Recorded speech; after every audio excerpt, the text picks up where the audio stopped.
El Colegio Mexicano de Ortopedia, en su 75 aniversario, presenta su segundo Congreso Virtual 2021. El doctor Gerson Gómez Flores es especialista en ortopedia por la Universidad Nacional Autónoma de México, UNAM, y por el Instituto Mexicano de Seguro Social, y cirujano de columna por la UNAM y por la Clínica de Columna de la Secretaría de Salud, Ciudad de México. Dr. Manuel Dufo Olvera. Cursó un fellowship en deformidades de la columna vertebral por la Universidad de Yonsei y el Hospital Severance en Seoul, Corea del Sur, y uno más en cirugía mínimamente invasiva de la columna vertebral en el Hospital Clínico de la Universidad de Chile. Actualmente se desempeña como cirujano adscrito y profesor adjunto del posgrado de alta especialidad en cirugía de columna de la UNAM y en la Clínica de Columna de la Secretaría de Salud, Ciudad de México. Dr. Manuel Dufo Olvera. Y también es profesor adjunto de la carrera de medicina del IPN y UNAM. Él nos hablará sobre estabilización de fracturas del complejo vertebral cervical.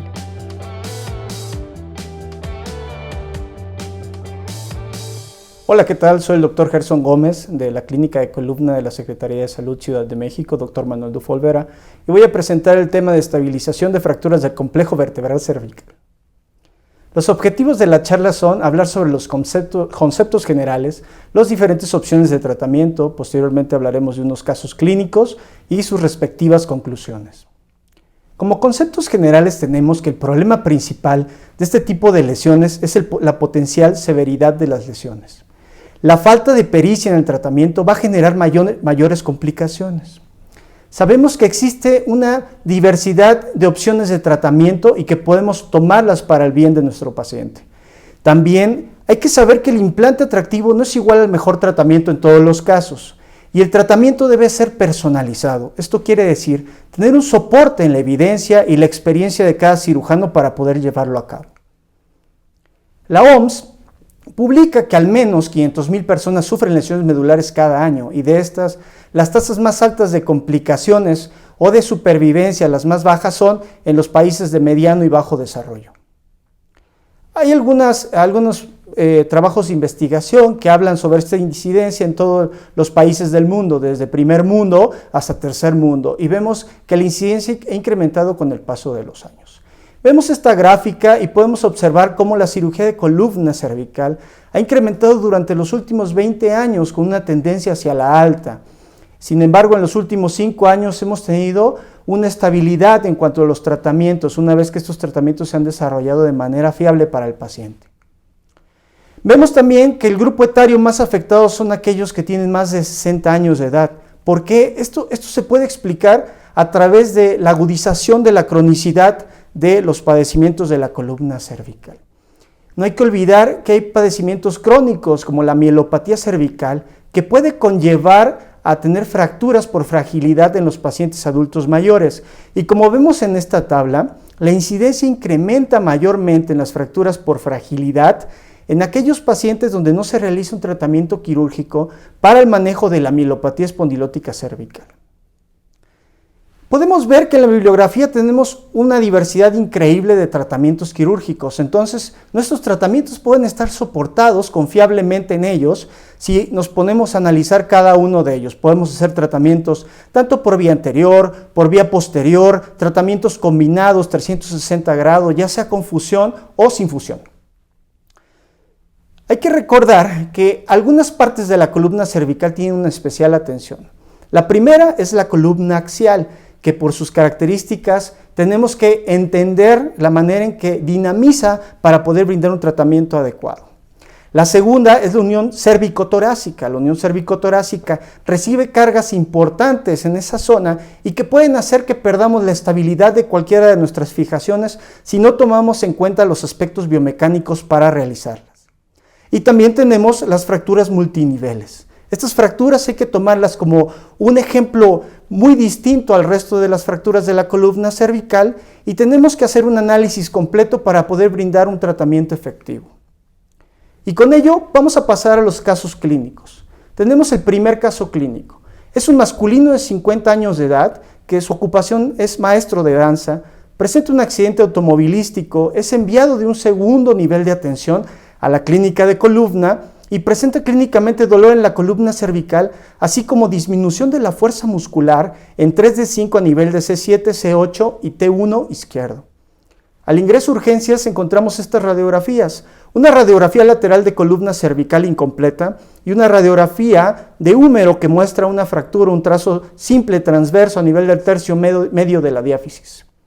Y con ello pensaban que esa era la causa de la clínica. Al momento de hacer la evaluación consideramos tomar esta tomografía por la clínica de dolor importante en la columna cervical y encontramos esta espondiloptosis traumática de 6-7 sobre T1 y la fractura por estallido de todo el resto del arco vertebral. Decidimos realizar tratamiento quirúrgico y para ello primero realizamos esta angiotac. La angiotac nos ayuda a observar trombos que pueden movilizarse durante la reducción del tratamiento de estas fracturas tan severas.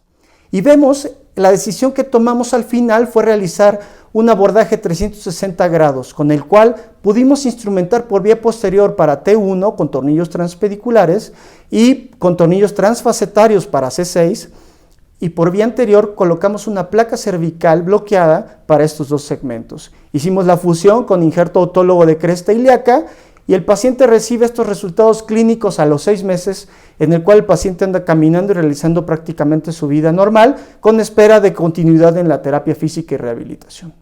Pasamos al siguiente caso, pero antes quisiera mencionar importantemente el punto de inserción de los tornillos transpediculares a nivel de la columna torácica alta y a nivel de la columna cervical. Y como vemos en la imagen, el punto de ingreso debe de ser 2 milímetros por debajo de la faceta suprayacente, 2 milímetros hacia medial y posteriormente tomar en cuenta las mediciones que muestro, como en la vista sagital, donde observamos una entrada que es perpendicular al eje de las facetas articulares.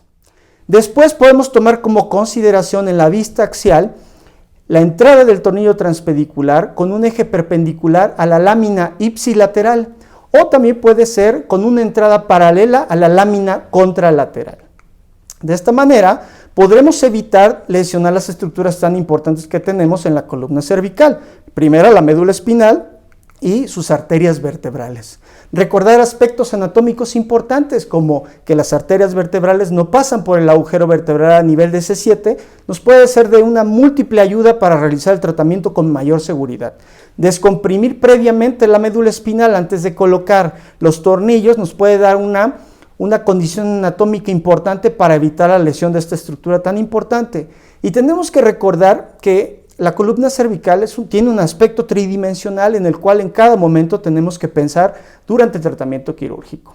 Con esto vamos a lograr hacer un cuadrado, el cual lo van a componer los tornillos pediculares por un lado y las láminas de la columna cervical por otro. Y de esta manera van a ingresar estos tornillos. También en algunos casos es importante recordar que en medio de los cuerpos vertebrales tenemos una estructura que le denominamos disco intervertebral, el cual al momento de reducción podemos tener una compresión medular y generar alguna lesión de estas estructuras importantes.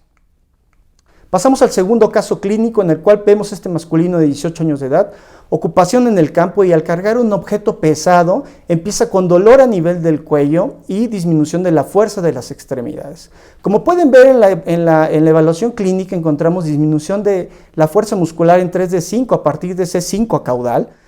Y con ello tenemos este estudio inicial que toman en urgencias, es una API lateral de columna cervical, donde ya podemos observar claramente el desplazamiento de la apófisis odontoides hacia posterior.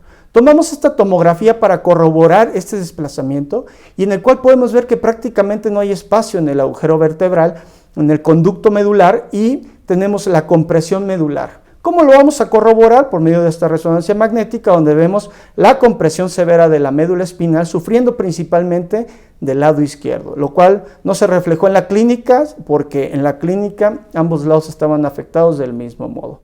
¿Qué decidimos realizar? Primero colocamos una pinza de Garner como una tracción temporal únicamente, y en quirófano hacemos esta reducción con esta pinza de Garner y la colocación de estos tornillos que atraviesan C2 y van a las masas laterales de C1. Este tipo de artrodesis es importante para poder evitar y asegurar la inestabilidad atlantoaxial.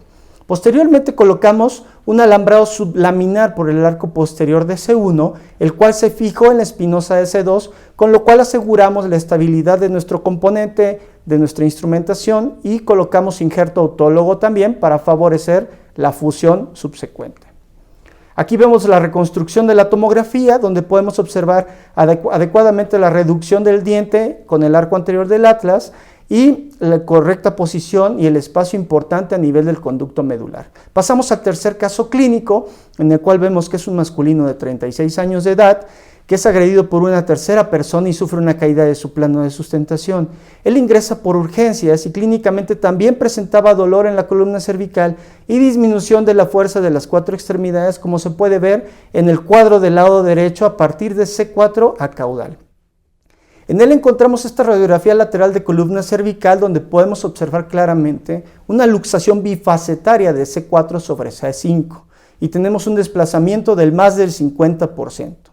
Ahí decidimos, con base a este artículo que fue publicado ya hace varios años en la clínica de columna por uno de los médicos adscritos, colocar esta pinza de Garner, pero para hacer una reducción cerrada del componente luxado.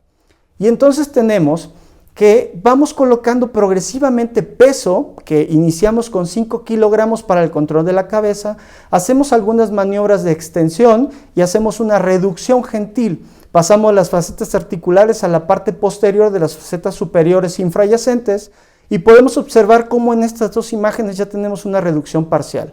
Posteriormente vamos incrementando peso hasta lograr la reducción completa de la luxación vertebral, hasta encontrar en esta última toma cómo está totalmente reducido. Bajamos el peso de 11 kilogramos a 5 kilogramos con la finalidad de solo manejar y mantener y estabilizar la cabeza. Y posteriormente tomamos esta tomografía, con la cual ya decidiremos en el futuro si amerita un tratamiento quirúrgico por vía anterior, por vía posterior o 360 grados, pero ya tenemos la tranquilidad de la reducción con la recuperación neurológica inmediata del paciente. Aquí vemos claramente cómo se ven las facetas con estas imágenes que van una sobre la otra y las cuales están reducidas al 100%. Y pasamos al cuarto y último caso clínico. En este caso clínico tenemos este masculino de 20 años de edad, el cual presenta un accidente en motocicleta, ingresa por urgencias también y presenta dolor en la columna cervical. En el caso de él no presentaba pérdida de la fuerza muscular. Y vemos esta lesión severa que observamos al tomarle la tomografía simple de la columna cervical alta. Vemos como C2 sobre C3 tiene este desplazamiento importante con la lesión y la separación del arco posterior. Por lo tanto, decidimos que tenía que llevar un tratamiento quirúrgico, como ustedes ya saben, un tratamiento con mucha dificultad porque el paciente no presentaba ningún problema neurológico. Entonces, viendo el ángulo mandibular nos podemos dar cuenta lo difícil que es accesar a este nivel por vía anterior. De manera regular, en muchos artículos de investigación vamos a encontrar que el tratamiento ideal, el gold estándar, es el abordaje posterior con tornillos transpediculares para la reducción, pero presentan el problema de que no podemos fusionar la parte anterior y si consideramos que hay un disco, ese segmento puede quedar inestable. Por lo tanto, se han desarrollado tratamientos con estas placas cervicales que si ustedes observan detalladamente en estas imágenes que son bajadas de diferentes artículos, vemos la complejidad de colocación y la mala técnica porque es muy complicado poder colocar ese tornillo superior a nivel del diente sin que te estorbe la mandíbula. Por lo tanto, nosotros, pensando en ese espacio tan pequeño, en ese ángulo de ataque, consideramos que el tratamiento de elección era abordar por vía posterior, hacer la reducción necesaria, posteriormente por el ángulo mandibular entramos y quitamos ese disco que está afectado y colocamos una caja cervical común bloqueada con 3 tornillos. Esta caja nos favoreció la artrodesis suficiente de este paciente, como lo podemos ver en esta imagen, en esta reconstrucción, que es un año después de su tratamiento, y con lo cual podemos lograr efectivamente la fusión esperada. Como conclusiones, El incremento de las lesiones traumáticas cervicales en los últimos 20 años se ha presentado de una manera increíble. Tenemos que pensar en ello y tenemos que ver que la cirugía siempre va a ser el tratamiento de elección para estas lesiones. La agudización de la cronicidad se va a dar principalmente en los adultos mayores. Este grupo etario va a estar afectado debido a que ya presentan una mielopatía espondilótica cervical leve, presentan conducto cervical estrecho, lesiones discales de manera continua, y cuando tenemos un trauma es cuando podemos agudizar este problema. Existe suficiente evidencia para la toma de decisiones. Sin embargo, podemos modificar los tratamientos acorde a nuestra experiencia y nuestro análisis. Las distintas opciones de manejo son herramientas personalizadas que tenemos que aplicar una a una con cada uno de nuestros pacientes, y la capacitación continua siempre va a ser nuestro mejor aliado. Muchas gracias.